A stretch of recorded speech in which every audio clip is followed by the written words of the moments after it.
just finishing off a coffee before we have a first look at this new tent. It was one that was sent to me for review. Lots of people have used it.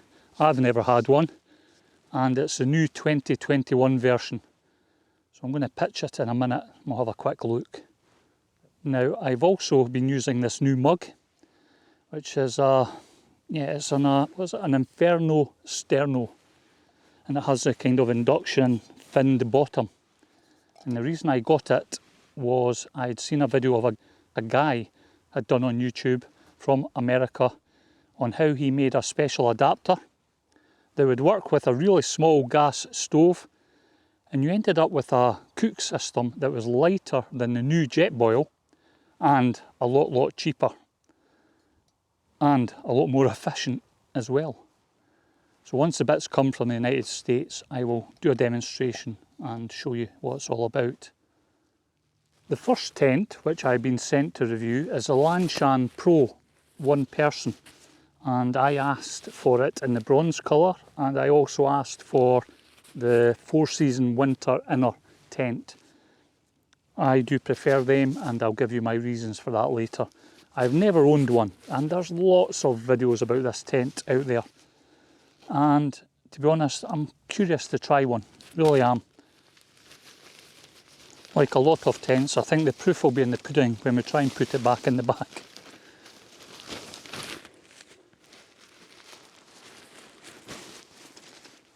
And again, I've never set one of these up, so this could be real interesting.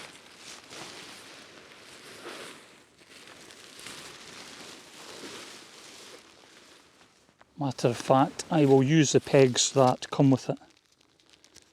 See what these are like. They're just like really small micro groundhogs. From what I can see online, I think the name of the game is to put the inner loop with the outer guy line attachment point. So your one peg is kind of covering the inner and the outer fly. To set up, you use a single trekking pole. I think you can get a carbon fibre one for it as well, but I found them to just be a bit too thin. They wiggle about too much. I would prefer using a trekking pole, especially in windy weather. Now I think it's about 120 centimetres in height you need it. Not sure. We'll just put this in and see where we end up.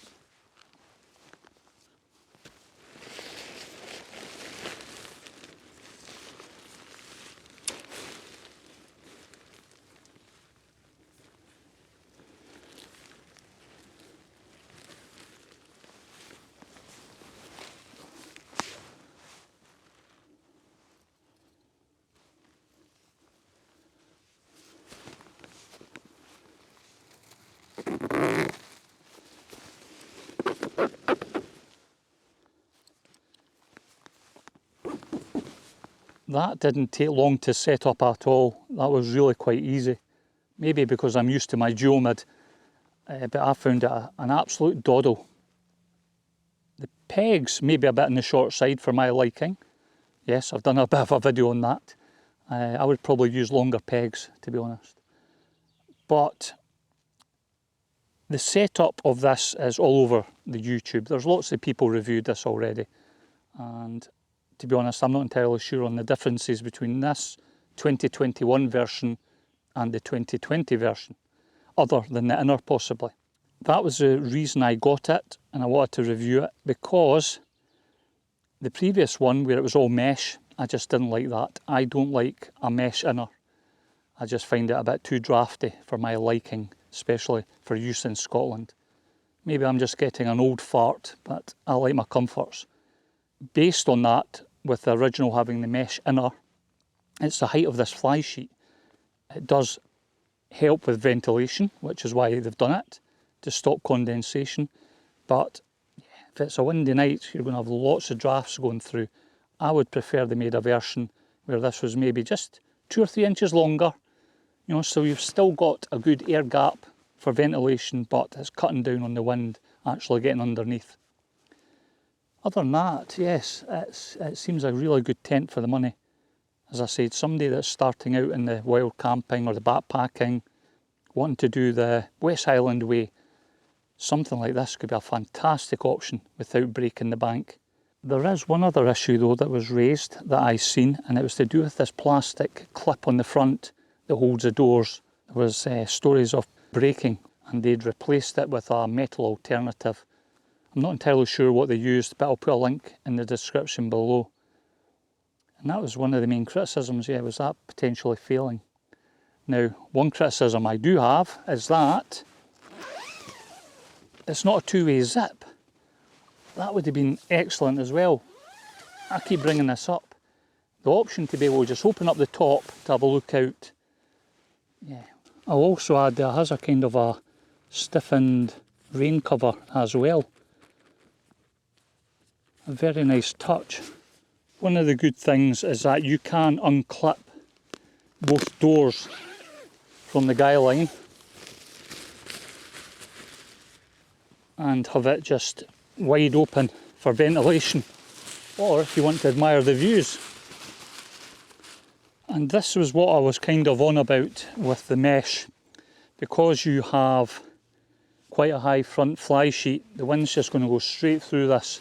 I do have the 4-season inner, which is much like what I had on the Geomid, and I'll need to change it out. And that also comes in a T-zip. This J-zip, I don't like them at all. If you put a T-zip on this, yeah, you can have it wide open to get in and out, do stuff, set up your sleeping bag. Even though they're now doing a 4-season inner, which is great, it's still kind of, I wish they would just make a kind of in-betweener. If they had solid fabric, maybe up to 12 inches, all the way round, and then the rest in mesh. That way, when you're lying down, it keeps the drafts off, but you're still getting to see out and good ventilation. So that would be my choice. Rather than all mesh or all solid with a little bit of mesh, is to have a halfway house. You also have a stiffened peak where they've put some kind of foam in there just to give a bit of rigidity and a little bit of vent at the top. Now I am 5'10" and I have a good 6 to 10 inches either end. Plenty of space. Very wide actually. Lots of space at the side here as well. It's good you have these connections that will keep the inner nest away from your feet and your head, but you just need to add an extra guy line on the outside to pull all this away. But it would give you even more space in here in regards to the inner mesh, as in keeping away from your sleeping bag or your face. There's a lot more space in here than I thought. Matter of fact, this inner nest has got a little bit more space than my Geomid did. Guy lines.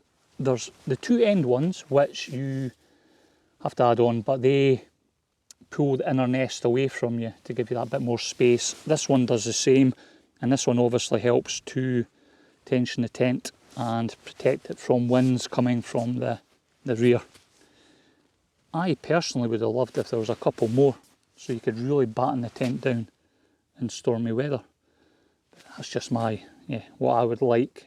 I think it would just make it even better. Now there is a loop at the top here, which I think is for hanging, so you can set up from a tree branch or something like that. Yeah, I might see if I can use that as a tie-off point for the top to have a longer guy line at the back here as well, just to help brace that centre pole. I can just see a tick here crawling up the fly sheet. And I have to say it wasn't too difficult to get back into its stuff sack. But first impressions, this 3F ultralight gear, an interesting brand I've watched over the years, and they're coming on leaps and bounds. A fantastic tent by the looks of it. as I said, have to try it. It might be horrific for condensation. I might not like it because it's too drafty. Yeah, there's lots of factors in there, but I'm keen to try it, very keen to try it. And going on the overall reports of the internet and YouTube, it does very, very well and highly regarded. Yeah, can't wait to try it. I still have another 2 tents to show you in that vein, and I'm going to choose one of them for the Cape Wrath Trail, which I'm planning to set off and do again as soon as we can. As soon as lockdown's over, ideally in May, it'll be a spur of the moment thing and I'm off on the trail. I am gagging to get out for a walk, a long distance hike. And yeah, stay tuned for more tent reviews coming shortly. Oh, and this new stove system. Thanks for watching and take care.